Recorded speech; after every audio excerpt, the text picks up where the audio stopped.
How have you learned to manage having the resources you never could have dreamed of having when you were a kid? I think I don't really like anything that costs money. And so it's not a big deal. You don't like the big house? I mean, once you get a house, you're almost done. When you see these people that have a lot of money and they want more money, if you have a house and you can afford to go on vacation, it should be 98% of your life, right? You could pay your bills, you're comfortable with where you are, a couple of times a year maybe you can go somewhere, and that's it. I've never been a person that needs anything other than buy an old playbill on eBay signed by Bert Convy. But as a result of that, I don't feel much pressure because it's not like, how will I afford that? Because I just don't ever get anything. Hello, everybody. Welcome back to Crazy Money. This is Paul Ollinger. I'm glad you're here. Thank you for having me in your ears today. It's a pleasure to be here. You know, if you've got a favorite funny movie from the last 20 years, there's a very good chance that it was written, directed, or produced by my guest today, Mr. Judd Apatow. As you know or are about to find out, Judd is the comedic force behind many of the most iconic comedy films of the 2000s, including Anchorman, This Is 40, Knocked Up, and 40-Year-Old Virgin. Judd and I had a chance to chat in his spectacular new offices in California when I was out in Los Angeles for comedy shows the week before last. I had a great show at the Venice West, which is a spectacular new venue on Lincoln there in Venice. The sound is amazing. You should check out that venue. And at the Hollywood Improv. Thank you to Aaron and Rita for having me on that show, a show that also included David Koechner, who played Champ in Anchorman. So a full circle comedy week in Los Angeles, and it was capped off by this conversation with Judd. You know, one of the challenges with Judd is, where do you start with a guy who's been making TV and movies for 30 years, a guy who's been a fan of comedy since he was a child, literally, who used to interview comedians when he was 14 or 15 years old, who's written books about comedy, who's made documentaries about comedy, who's directed comedy specials by some of the best comedians working today. The guy is like a 360-degree force of comedy, both as a fan and as a creator. So it was a real joy and a real treat to talk to him. But since this is Crazy Money, we talked a lot about how he works, how the creative process works, how he decided to get into comedy, whether he worried about comedy as a career, how little money he would work for if he actually got to do what he wanted to do, and how he kept his lifestyle modest. He talks about how little rent he paid with his roommate in the late 80s and 90s, and that roommate was somebody named Adam Sandler. We started off by chatting a little bit about the pandemic and how he got work done and found time to be creative. And he found a lot of time. In the space of the last 2 years, Judd has produced a lot of new material, including a 4+ hour documentary about George Carlin. He was kind enough to share that with me. He's got a new movie coming out called The Bubble, coming up in April. And he's got a new book called Sicker in the Head, which is a sequel to his first book, Sick in the Head, in which he shared a lot of the interviews from his early days with some of his comedy heroes. And in this book, he uses it as a great excuse to talk to more people who are creatively inspirational to him, including Roger Daltrey, Cameron Crowe, John Candy, Kevin Hart, John Mulaney, and a very diverse group of younger comedians as well. I'm about 364 pages into that one, and I am ripping through it. It's a great read. It is now available for pre-order on Amazon and other bookstores. I can't think of any other bookstores. Maybe that's a problem. I don't know. Anyway, a link to the pre-order is in the show notes. If you're a comedy fan or just a fan and want to know how the comedy process works, I know you're going to love this book, and I hope you enjoy this interview with Judd Apatow. Judd Apatow, welcome to Crazy Money. It's good to be here. I say welcome, but we're sitting in your incredible screening room in your new offices. How's building a new office during COVID? I should say welcome to you. Yes. In my house. Well, we worked on these offices for 2 years, and the entire point of it was to be able to edit everything here, do multiple productions, create perfect spaces for writing, just have every space be the thing that would make you more creative. And then the pandemic hit, and everything about this is now wrong. This is nothing but a place where you would catch a disease. Because it was about having a lot of people in rooms, comfortable rooms together, right. Creating. So hopefully we'll be allowed to do it. But you're here now, and you can tell it's like built for whatever, 50 people, 100 people, and I have a staff of 4. and they're really separated on different sides of the building. So the creative hive is a remote hive now. Yeah, we don't know when we're allowed to be around each other. We're in a holding pattern. But for now, it's just cavernous and enormous, and I can't tell if that's exciting or sad, but it does feel like a place that wants to be filled. So that was really the point of it, that this would create ideas. I just kept thinking, I want a space that you would walk in and go, I need to think of something. Yeah. With the company around here, I would think the pressure to create could be pretty amazing. Yes. It's pretty awesome. What did you learn about business and creativity and getting things done over the past 2 years? I think when it started, for the first month, I was just the one running around the house yelling at everyone for not being safe enough. Right. So I would just scream at my family, I'm the one who dies. Statistically speaking? Yes. So that was the first month. And then there was a moment where I thought, I think I'm going to get either healthier or really unhealthy right now. I'm either going to gain a lot of weight and eat garbage, or I'm going to go the other way, and there will be no middle. And so I just started walking. And I never walked ever. I never liked to hike. When people would say take a walk, I would be like, what are you talking about? You just walk? Why do you walk? I would always hear about Lorne Michaels taking a noonday walk in Central Park for an hour. And I would think, he walked for an hour? Why? And I had just taken a hike right before the pandemic started and had this great hike with Jim Carrey and some friends. And I didn't realize that there was this incredibly gorgeous view in Santa Monica that felt like Hawaii at the top of Mandeville Canyon. And so I was somewhat primed to understand. And then I just started walking to the ocean every morning. It would take me 45 minutes and then walking back. And that's what I did the entire pandemic and continue to do. Is that helpful from a creative standpoint? Do you get ideas worked out in your head, or do you just zen out, or what does it do for you? Well, in the beginning, it was just to not lose my mind. There was no intention of thinking about work. It was just, I need to not get fat. Yeah. I need to move. And slowly I realized, okay, just being in nature is calming me down. I didn't want to be super stressed out the whole pandemic, just worried about, my heart, my health. How do I calm down?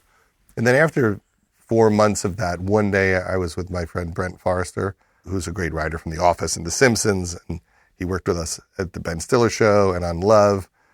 And I said, maybe we should think of stuff. And we started as just an exercise outlining things. So we outlined an animated movie just for the hell of it. Let's just start talking about this idea and see if we can figure it out. And we would walk almost every day for an hour and a half. And then on the walk, I started talking about the NBA bubble. It just made me laugh that there were all these basketball players stuck in a hotel. And I thought, oh, that's kind of a funny setting for something. That sounds like, Lord of the Flies in some respects. Because there was that guy who left the bubble to go to a funeral, and then while he was out, he got chicken wings at a strip club, and he got in a lot of trouble. As one does. And I thought, well, that must be a real pressure cooker. So I started thinking about that, and then one day I thought, well, maybe the Jurassic Park bubble I keep hearing about, that they're stuck in England and they keep having shutdowns. And maybe there's a movie in actors stuck in a hotel trying to finish a movie. So we started talking about that on the walk, and I would talk about it with my wife, Leslie. He's always the funniest to talk about things with and kick things around with. And then slowly there was the beginning of an outline. So I guess I realized that having a really clear head was good for me, because usually the phone rings all day long and you have 50 meetings. And when no one needs anything from you and you just take a walk, you get all these creative ideas, and it makes you realize, oh, I haven't really protected my creative time. Mm. If you leave me alone and I don't answer any phones and I just meander, I'll actually think of the great idea, but I might not if I have a big, busy day in the office. You started as a purely creative person, and now you're a producer, business person, investor, all this kind of stuff. How do you balance how much time you spend creating versus managing and financing and meeting and hiring and all that stuff? It's just always a shit show. It never makes sense. It has its own flow. Like now, when I look at the last 20 years, I could see what I was doing for 20 years. In retrospect. That year was busy. That year, nothing happened. Right. And it's an ongoing struggle to figure out when to be creative, how much time to be creative, how much time to sit with other people and help them with their stuff, how much time to promote things, to run the business. The simplest version should be don't do anything other than write till lunch.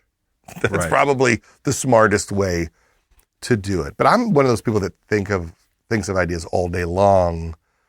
So no matter what's happening, it might pop into my head. But maybe I'm not doing it correctly because the downtime taught me how much more I could get done when I'm not packed with things to do. So it is a bit of a mess. Even now, I think, okay, just tell your assistant, no meetings till 2:00. But then I'll just go, but I want to have breakfast. I'm going to go have breakfast with my friend at 10 till noon. And then I do nothing. So usually what happens is you meander and then one day you have an idea and then you have to create a timetable where someone expects it. And then you wipe the calendar clean and go, I got to write this script because I told them it would be done in a month. As a forcing function because Netflix or HBO or whoever has a deadline to meet. You said write until noon. I found when I was younger I could write at midnight, but now that I'm a middle-aged man, my brain works from 5 a.m. until 11 and then nothing for the rest of the day. And me too. I used to sit home when I was young and single and I would sleep till 11 or 12. This is a writing schedule, by the way. Yeah. Sleep till 11 or 12, get up, have lunch, watch like a season of Road Rules or some MTV show where everyone's stuck in a house. And then around 4:00, my mind would wake up and I would slowly move to the office and then write till midnight and eat and whatever else I was doing. But it would take me 6 hours of nothingness to feel the moment where my brain went, I'm ready. Yeah. And now you have to do that with a schedule that says that has to happen at 9:00. You have no choice. You don't have 6 hours of runway to get in the mood to do it. And that is really hard. But, one of my mentors is David Milch, and he always said that you really should try to write every day at the same time. And like a Buddhist monk who hits the bell, your mind will know, this is the time we do it. And it will naturally kick into the gear. That's interesting. Mike Carano, let's go back in time. Mike Carano is our mutual friend. He is the editor and producer of the Crazy Money podcast, the person who made me start to do it. For that, I'm very grateful. Tell me where you were first remember meeting Mike Carano. Well, I met Mike when he was working at the San Diego Improv. I do not know what his official job was. He seemed to be in a position of some mid-level of power. Dave Becky, the manager, was the manager of the Improv at that time. And what was your position? I was his assistant. Okay, so Becky was the man, and now he's one of the most powerful managers, people in comedy. We would go down there, and it was an incredible club. Mm-hmm. It was, how many seats, Mike? 212 in the beginning and 300 at the end. Yeah. So in the beginning, it was just the perfect size. There are those rooms like the Ice House. Mm-hmm. They're just built for comedy. The laughs bang around. The crowds are great. It was always packed. It was the room you dreamed that you were good enough to get booked in. But they would have an open mic night. Mm-hmm. And so as a young person, if you wanted to drive 2.5 hours or 3.5 when traffic hit, you could get off your ass and try to go to certain nights of the week where they would let people perform who weren't the headliner on the weekend. And so somehow I must have connected through the Improv to get Dave to allow me on stage before I was really a good comic. Right. And maybe they were potluck nights with younger comics. Is that what you would say? Yeah. But you always used to bring people down as well. Like when I took over that club, you would bring like Adam and Todd Glass and stuff, and we had fun shows. Yeah, it was very early on. Adam was established because he was on MTV and he was on Remote Control. So he had a little bit of a name. Minimal, but it was pre-Saturday Night Live. And I remember I said to Dave and Mike, can I bring Adam down to headline? Maybe it was a Monday night or a Tuesday night. It wasn't the weekend. And so we came down, and Adam bombed so hard for an hour. The crowd didn't know him, didn't like him. Absolutely. Adam's act was very surreal. And Adam got frustrated. He just put his back against the brick wall and just ran the act. Didn't perform it. Just annoyed that they didn't like him at all. And then eventually I got accepted to work at the Improv. Right. And so in the beginning, you're the MC, which I always enjoyed doing. And I did that at the Improv in LA, where I would MC from 8 till 1:30 in the morning, 4 or 5 nights a week for years. But you get to meet everyone, and you learn a lot by watching everyone. And then you become the middle after that, which is you do 25 or 30 minutes before the headliner. I never was a headliner at the club. And it was just the great place to do stand-up. And then it got bigger. And I never understood why it closed, because it always seemed to be packed. But it was a magical time. And Mike and Dave were so nice to me, and Adam and Todd Glass and Doug Benson. They were friendly, safe spaces where you weren't really good yet, but certain people knew you would be good. And you could feel that they were emotionally betting on you. There was a guy named Drew Casper who ran the Improv at the Valley Hilton in Sherman Oaks. He just put a room in the conference room. I've done those gigs before. Right? And I would show up every night. I wasn't accepted at the Improv, and he just said, hang out. If someone doesn't show up, I'll put you on. And I would just go there every night, and then people wouldn't show up, or he'd put me on at the end. And you just felt like, oh, he believes in me. I just said Drew Casper. It's not Drew Casper. Joe Drew. Yeah. Drew Casper was my teacher. Intro to film at USC in 1985. That's what happens to the brain at this age. That's a real inversion. And that's what Dave and Mike were. They were the guys that looked at you like, we know you're good and we're smart. And it made you believe in yourself. You just need time. So Mike has told me over the years stories about you, and one of the things that I always remember him saying is that after the show, all the other guys would go out, get beers, and you'd go back to your apartment and write. Well, mainly I was eating fettuccine Alfredo late at night. I don't know if I was going home to write. I was writing during the day, and I was trying to put in extra effort. I remember I worked with Larry Miller at the Improv in Irvine, and he just said, Judd, nobody writes. That's what he said. That's how he talked. Nobody writes, Judd. You get up in the morning, it's like a job. You sit at a desk. If you put in an hour a day, you will have 10 new minutes a week.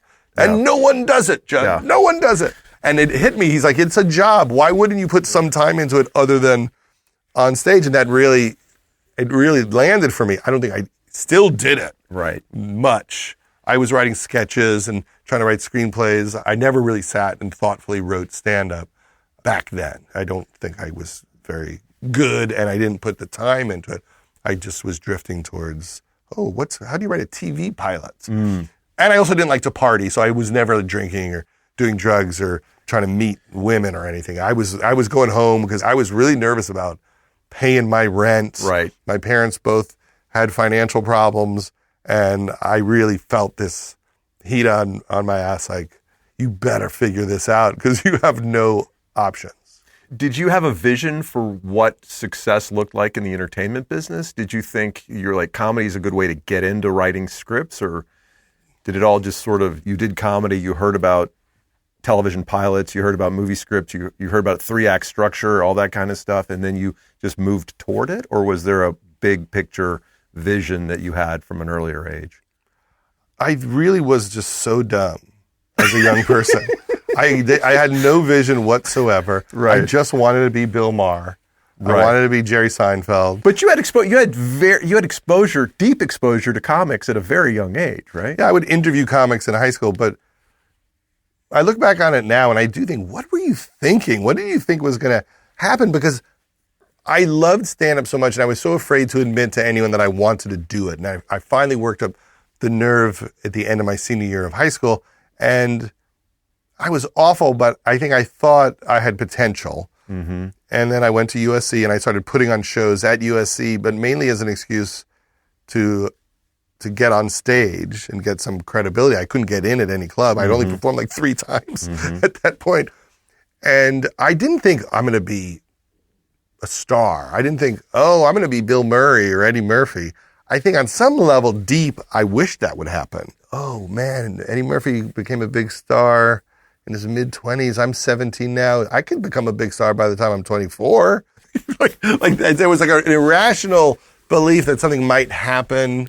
People had said to me it takes 7 years to develop your character. So that number was always in my mind. I had a lot of patience. I didn't think I was going to be a success at 18, 19, 20. Yeah. I thought it was 7 years, and it really helped me that I wasn't in a rush. I didn't feel like anything was being denied to me as a young person. But I didn't think I'm going to direct movies or write movies. Yeah. I literally thought, is there any way I could be on that stage for 15 minutes where it goes well?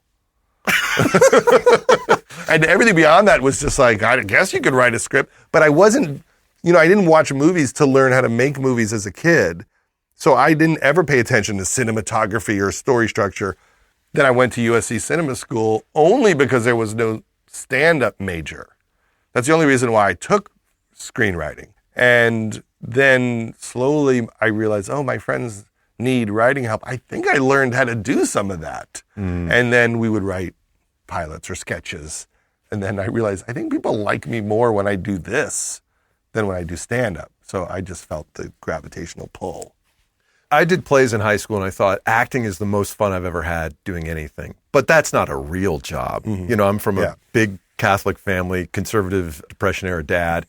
It was always like, well, you're going to go to college, and then you're going to get a job. You're going to get a real job.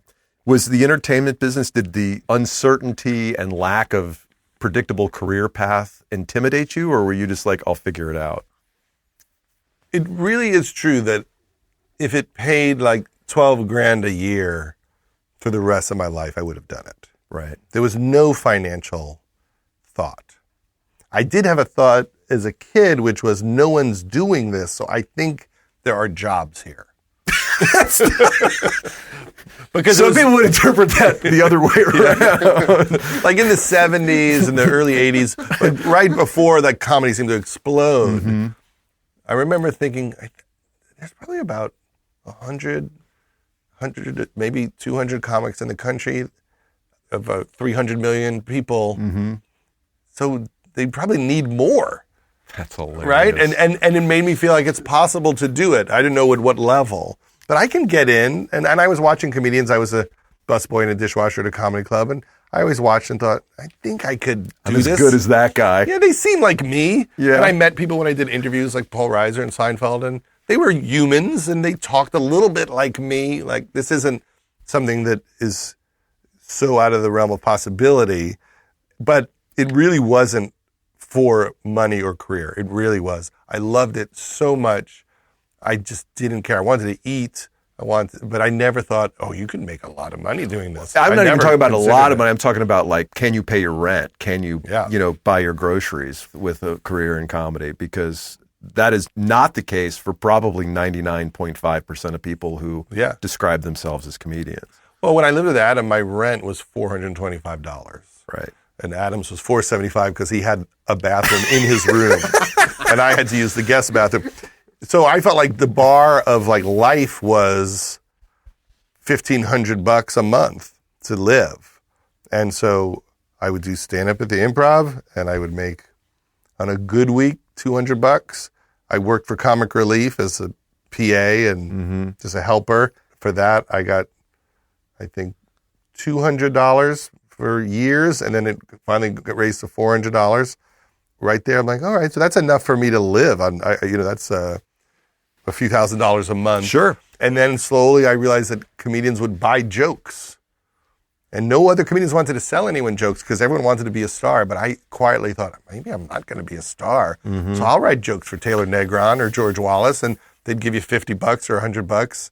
And then that turned into doing it for Tom Arnold and then Roseanne. And then that became real money for the first time. So you kept your lifestyle commensurate to your income, or income drove what was possible from a consumption standpoint. I lived on my grandmother's floor for the first year or so. Yeah. And then when I moved in with Adam, and then Adam got Saturday Night Live and disappeared. Then I was like alone in this apartment. He kept paying rent. I'm just alone in this apartment. It was just sad. And he's on SNL, and I'm just depressed and nothing's happening for me. And then, we created the Ben Stiller show. And so that was the first significant salary I had. And then I was able to get my own apartment down the street in the Valley. It still wasn't an expensive apartment. I've heard you say in another interview, and you just made a reference to this, that you were doing comedy and you were good enough at it, and you were getting work, you were getting some TV work, but you said, well, I'm doing comedy and I'm standing next to Adam Sandler. You sort of inferred that he's a genius and you're pretty good. Mm-hmm. How would you describe the journey to finding what you're best at? Because clearly you've become extraordinarily successful in film and TV production. How did you find your journey from adequate comedian to impresario in the video production world? I feel like emotionally I've always been like 7 years behind everybody. So even at 17, I was just so bad. Like I see comedians now who are 19 or 20, they're incredible. And I was just so awful. But I must have had some charisma because I was getting work. And I probably had a few jokes where it showed some potential. I don't know really how I sensed it, but it was a weird moment in show business, the like late 80s, early 90s, because there were people floating around, and you don't feel it as much right now, and I'm not sure why, where there'd be people at the clubs, and they're doing the same job you're doing, but everyone knew, that's the next guy, that's the next woman. Like, you'd see Sandler, and he wasn't a star, and we all were like, he's Eddie Murphy. And he'd just be at the bar hanging out, he'd be making you laugh, harder than most people, hanging around. Oh, and Ellen DeGeneres was there, and there was a sense like, yeah, there's something happening there. And there was a lot of it. Jim Carrey was doing sets. Right. And we were all like, I think he might be the funniest person I've ever seen. And so as a young comedian, that was exciting. But also I thought, I really don't think I can do what they're doing.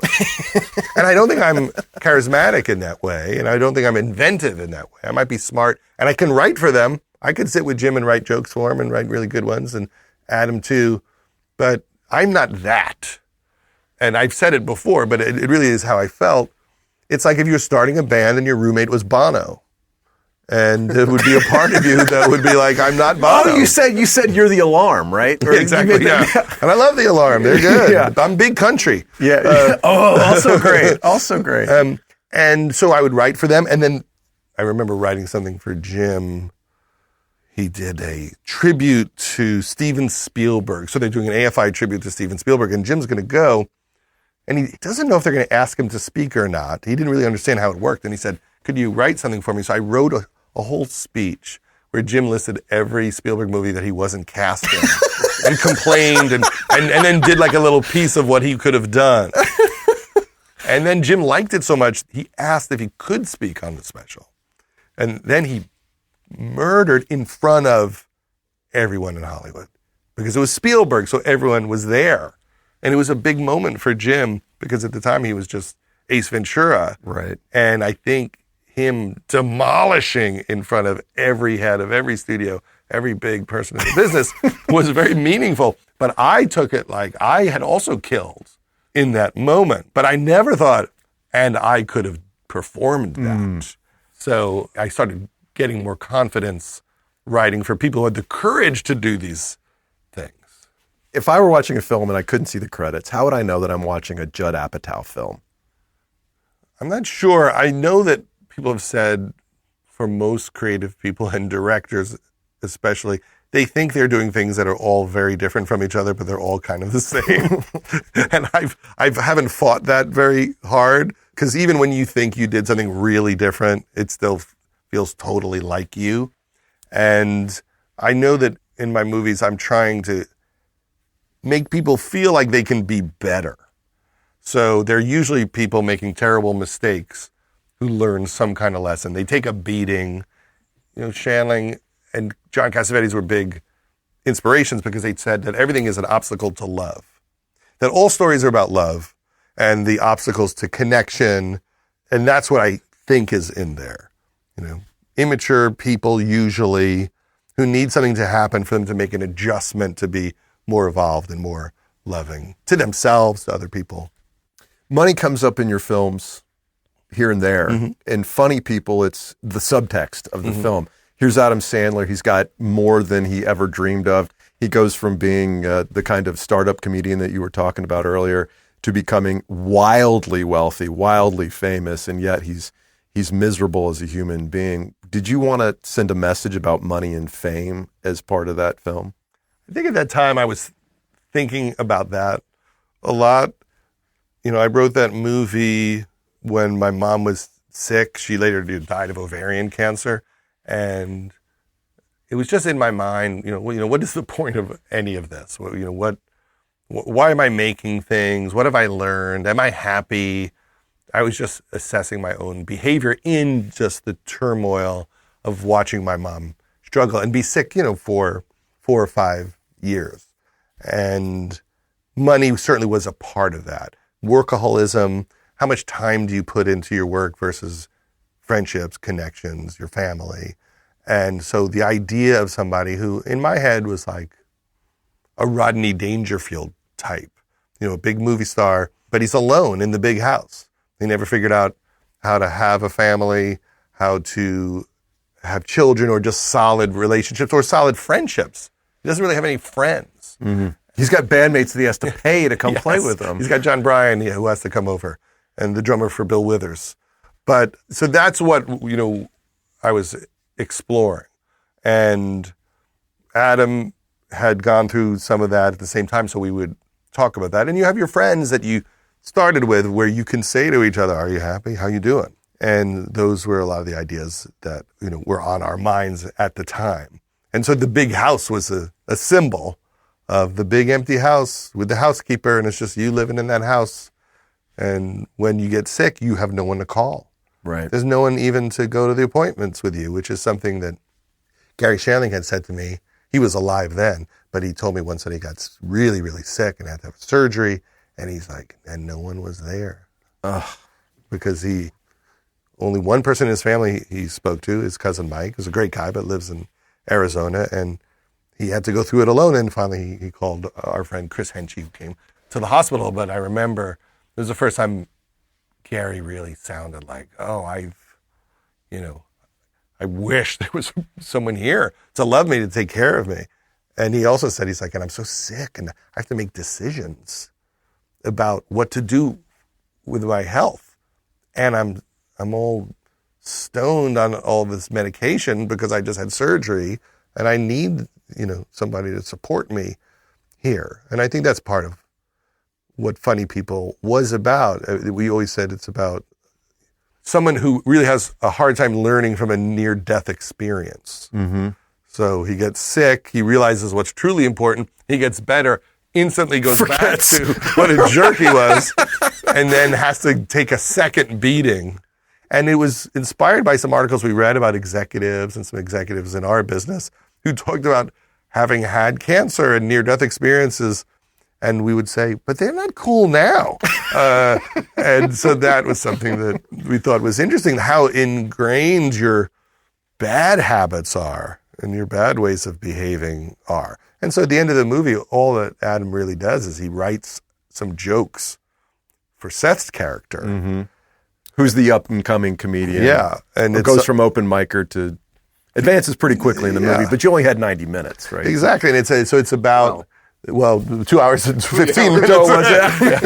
But, but it was just about him losing his selfishness and his self-involvement.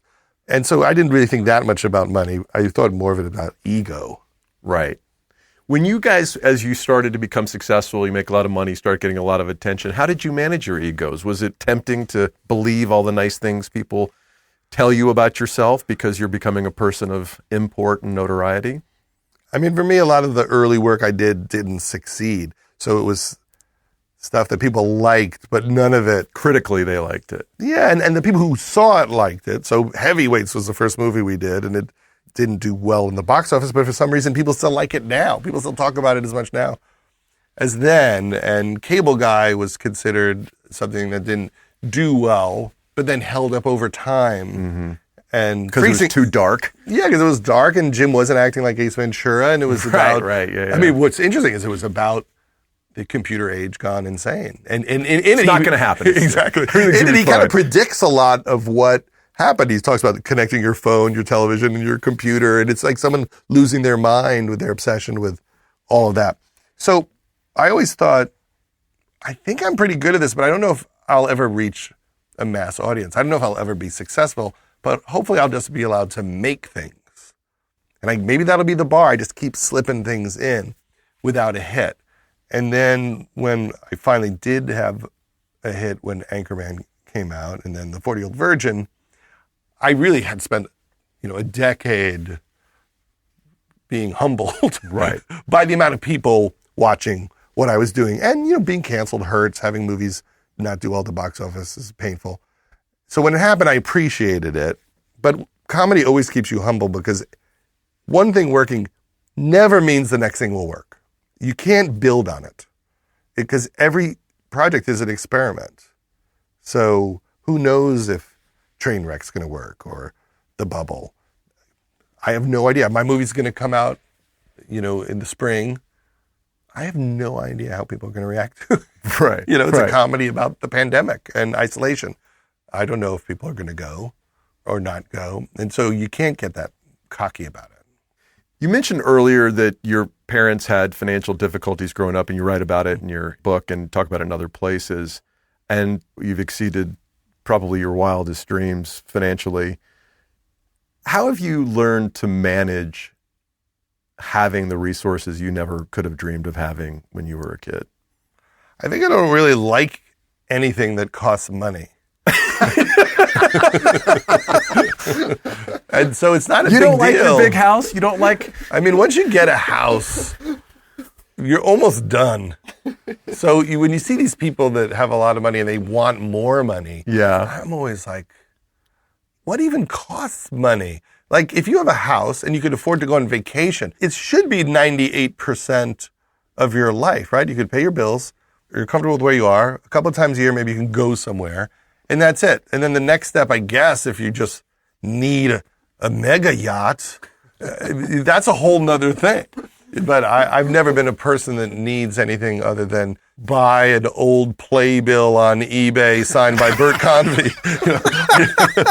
There's nothing, that I'm into that I need that's expensive. I don't like 3 of Charles Nelson Riley's old but that's what I do. turtlenecks. I don't have an expensive interest. I like to maybe go somewhere. So, but as a result of that, I don't feel much pressure because it's not like, how will I afford that?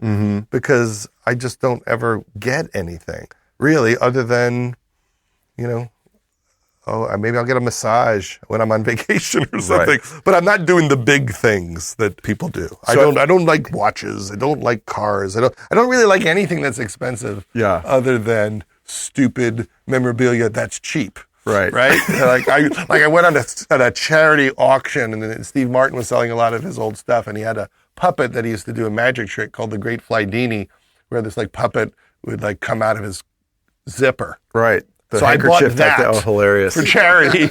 That's as wild as it gets. I know where you can get a replica of the Star Trek Enterprise deck of the Star Trek Enterprise.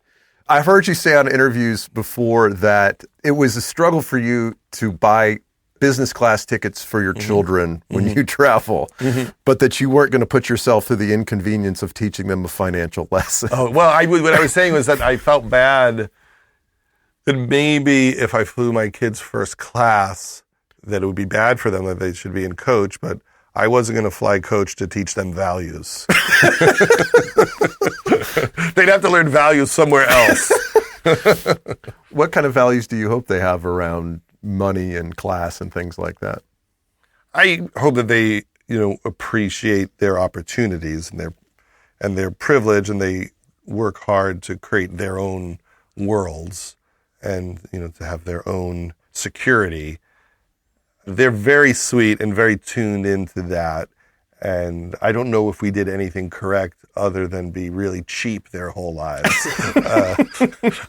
We talked a lot about it, and it's definitely a blessing to be able to do what you like to do in life and support yourself with it. And I think that's mainly what we talked about. Find something that you love, and hopefully if you work really hard and harder than everyone else, and things time out and you have some luck, you can do that thing for the rest of your life. That's more what we talked about. But again, because our thing is, we're just obsessed with seeing if we can get everyone together for dinner. Right. Our obsession is to not abandon them emotionally. It's not the other stuff. How old are you now? 54. How do you think about the next 20 years of your life? I sometimes think, oh, you should do less, try to be saner. Like, what else would you do with this energy? Because when you're 54, I'm a person who thinks in terms of time and time hunks. So I could just go like 5 years and basically 60. 3 5-year hunks, I'm 70. And then you look at a 70-year-old and you go, how much energy do they have? Am I going to be like Keith Richards at almost 80? What will I be? And so this moment right now, the next 10 years is really important. What do I want to give it to? Mm-hmm. Does anyone need another movie from me? Do they need a TV show from me? Or is that the thing that makes me happy and the contribution that I make? So I'm not sure. I'm certainly thinking about it. Like right now, I could go rush and try to make a movie in the fall. Or I could just say, maybe I'll just think of things I would never do for the rest of the year because I worked hard during the pandemic. I made a George Carlin documentary. I made The Bubble. I wrote a book, Sicker in the Head, Interviews with Comedians. It's coming out in a couple of weeks. And so I can let my mind wander and learn something or travel. But there's a little part of me that's like, if you write it right now, you could get it done in 3 months and be shooting in September. And I enjoy that. And I enjoy the collaboration and the community of that. So sometimes when I think about not working, what I'm really thinking about is no community. And I miss that. Mm-hmm. I retired at 42 after I worked at Facebook. And I was like, I'm done. I've got enough money. I don't need to work ever again. And I had a great 3 or so months. And then one morning I logged onto my email and there was nothing there. And I was like, who am I? Yeah. What do I do? Where do I fit in the world? And I realized, there's Maslow's hierarchy and it's like physiological needs on the bottom. And then there's belongingness and esteem. And as at the top, there's, self-actualization, which is never attainable, but that's what we're all working toward. Yep. And I didn't realize how much that belongingness, like the people that I worked with mattered to me. I had no context without that. Yeah. That freaked me out. So I find that who do you want to be around? What kind of community do you want to create? Yeah. Well, that's the hard part about our business because it's circus people. And so you can't keep you got the bearded lady. Yeah. And you can't keep the community together because the shows get canceled, the movies are done. Right. And as a child of divorce, I think that I invested heavily in the staff and the writers and the actors, and it becomes your family and it becomes your friends. But then everyone drifts off and they do other things and the shows end. And so in a weird way, in trying to keep a community together, I've picked a profession where I could relive the divorce like 3 times a year. Right. Man. And so that I found really heartbreaking. As I get older, I realize, I don't like that. And I started doing a lot more stand-up because I liked that it was the same people. And part of it was the community of that. Right. But then all the comedians started fighting with each other and disagreeing about everything. And the world of comedy now is not as fun and comforting as it was a few years ago because it became very polarized for all sorts of reasons. Why do you think that is? I thought that comedians were, or the world of comedy was like an escape from reality where all these like wonderful people were. And we all thought alike. And the truth is, it's not different than the country. The divisions are exactly the same in the world of comedy. And the cruelty is exactly the same. And the amount of amazing, kind people is exactly the same. But it's not an escape. Is that different than it was 30 years ago? I think it is. I do think it is. I mean, the world of comedy is always filled with a lot of great people and smart people and a lot of broken people. Yes. And so they can tap into what's happening in the world as much as anybody else. And I think the revelation that some people could be mean has thrown me because I really thought this is the place, this is my warm bath. And it isn't that, but I think that's really me being naive about it and wanting something out of it that was never really fully the case. And you think social media has exacerbated those tendencies?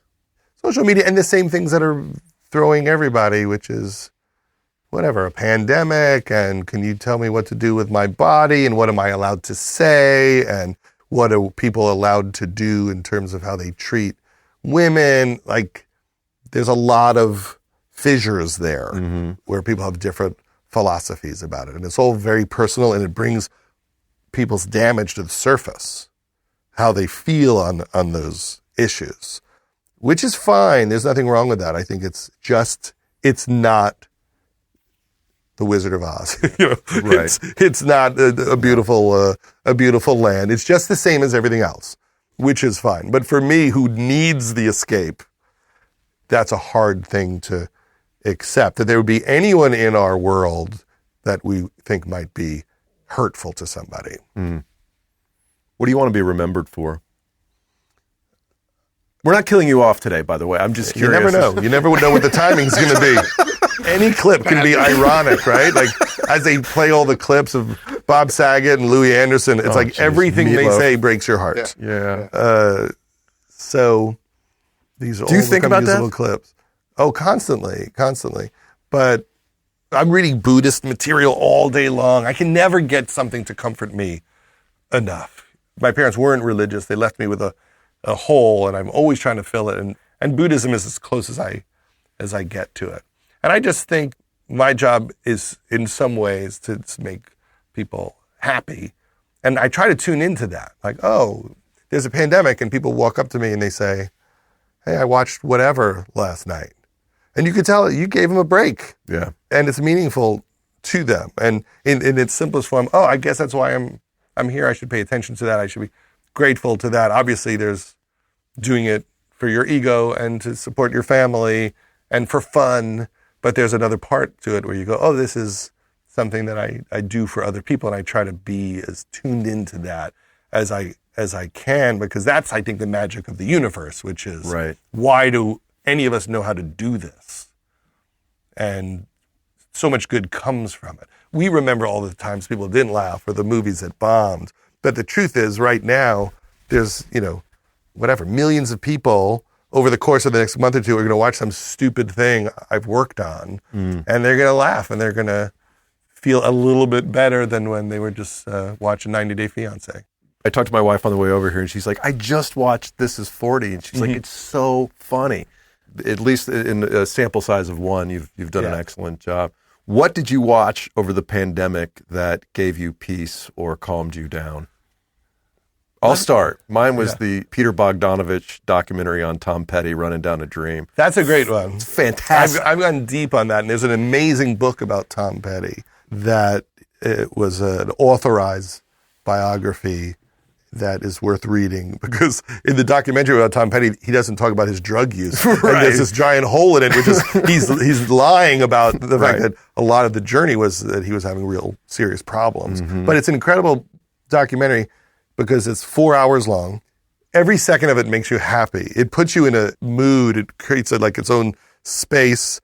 And when I was doing the documentary about Gary Shandling, which was over 4 hours, I thought about that a lot because they were friends. But also I thought, well, these great people deserve this time to summarize what they've done. And we just finished George Carlin's documentary, which comes out in May. I can't wait for to see HBO. that.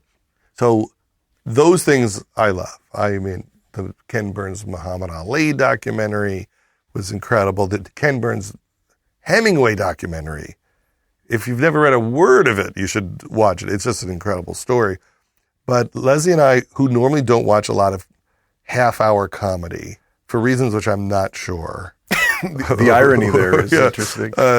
We were shooting in England, and we watched Schitt's Creek every night. We hadn't seen almost any of it, and it just put us in such a good mood.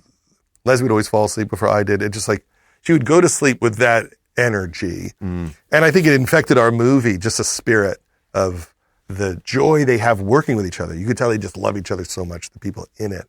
And then we were watching Ted Lasso. That was another one that put us in a good space. And we weren't watching too many intense things at that time. Because when you're working on a movie, you really want to go to sleep. And so you also pick things that put you in the right energy to pass out. Yeah, right. So it almost doesn't matter if you don't finish. It's just Eugene Levy makes me happy, and then I pass out. Well, you've made a lot of stuff that's made a lot of people happy, and Thank I'm you. greatly appreciative of you taking the time to do this today. Thanks for joining. Thanks for having me. I mean, me having you. Yes, Judd, thank you. It was lovely to be hosted by you in your cool new offices. Let's jump to the takeaways. I think as great a writer and director as Judd is and has been, maybe his superpower is discovering and empowering talent. If you look at his IMDb, again, which is just like as long as your arm, he's played a critical role in the careers and discovering and developing talent like Seth Rogen, Lena Dunham, Jason Segel, Kevin Hart, Kumail Nanjiani, Pete Davidson, and many, many more. And I think if you think about, like, I might be good at this thing, but what's my superpower? That's a pretty interesting way to think about how you might unlock your full potential. I'm going to give that some thought. What is my superpower? It's not just loading the dishwasher, but that's one of them. Number two, it's not about the money. We say that every week on Crazy Money. He said he would do comedy in some form or fashion if it only paid $12,000 a year. So much so, he was so dedicated to it that he came to that conclusion that, like, well, if nobody's doing it, there must be jobs. That is an optimist looking for a way to justify his passion when there is no economic justification for it. And when you look at the way he found his way by cutting left, cutting right, pivoting when he had to, writing jokes for other people when it became clear that he wasn't going to get booked on the same gigs as Jim Carrey would. So he became the guy behind the guy and created massive, massive value and tremendous amount of content that brought his true genius to life. So good for him. And lastly, I want to talk about a quote that Cameron Crowe says to Judd in his interview in the new book, Sicker in the Head, which is available now for pre-order. And you can click on the link in the show notes if you want to pre-order your copy. Cameron quotes Billy Wilder, who is the writer and director, multi-Oscar winning writer and director from the 50s. You know his film Sunset Boulevard, Some Like It Hot, The Apartment. And what Billy said was, if you do your job right, they might talk about your movie for 15 minutes after they see it. That's the most you can ever hope for. Well, when I told people that I had interviewed Judd Apatow, they were beside themselves and cornered me and told me things like this. Abigail, my friend, said, "Oh my God, This Is 40 is my favorite movie, and I've seen it probably 8 times, and my husband and I watched it like 6 times during pandemic. And we'd laugh our heads off at all the different scenes because they were all so true and an accurate portrayal of crazy things that happen in marriage." Ken, who's married to a college friend, told me that as much as he loved The 40-Year-Old Virgin, he happened to stumble across This Is 40 on TV within 48 hours of losing 2 very important people in his family. And that movie was exactly what he needed to see. It was the right balance of reality and deep, deep humor that helped him laugh in one of the darkest times of his life. My buddy Jay told me that he'd seen Anchorman over 50 times. My friend Chelsea told me Judd's work makes it okay to be a little weird and to laugh at yourself. And my friend Carlette said The 40-Year-Old Virgin was her favorite because it was so ridiculous and sincere, that Carell was so likable and relatable, and that all the idiots that surrounded him made the movie every bit more hilarious as it would have been if it were just some kind of morality play. So Judd's work resonates, and everybody's got their own favorite one. Go dig into his IMDb. Go search for it on your Roku. Watch a Judd Apatow movie tonight. Look for the new George Carlin documentary coming out in a couple of months, and the movie The Bubble coming out in April. Thank you, friends. It's been a pleasure. Until next time, Mike Carano, make me sound smart.